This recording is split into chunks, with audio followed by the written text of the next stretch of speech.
घटता बोलाई रानी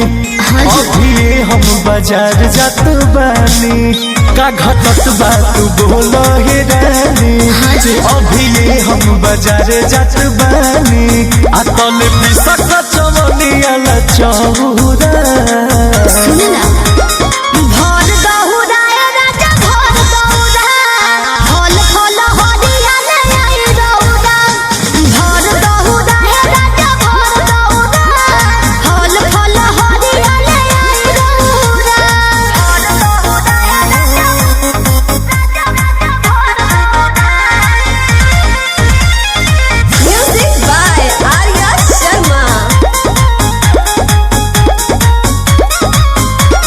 छूट नहीं ये गुड़ो समानवा ये धनवा जाए जब हम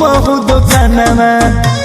आ सुनीला कि रखला होखला जरूरी रनिया सुपरिया बनवा ठीक बा यहाँ तो पानी के रौदा ले आते चौमुख दिया नवाए राजा भूखे प्यासे है पैनी बदतिया तोरे करनवा राजा धनी शिव जिला कोइले रही गौरा सुनिए ना भर दहुरा पिया भर दहुरा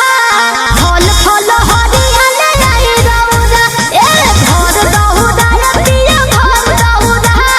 फल फल हरिया ले आई रौदा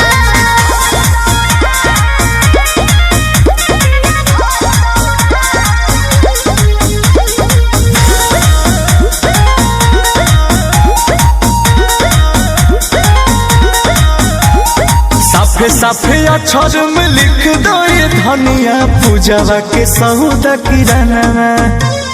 हर साल करेलू छठ के बरतिया तू ही तो जाने लू विधानवा अरे सब बताओ तनी सुनी बिहने सातन जाला दुआरे है लिहो महावादा पिया उखिया ले आई हम पुस दुकान है परपिया रानी गुड़ के बनाईली हाँ जहुरा भर दहुरा राजा भर दहुरा फल फल हरिया ले आई रौदा भर दहुरा राजा भर दहुरा फल फल हरिया ले आई रौदा जाई।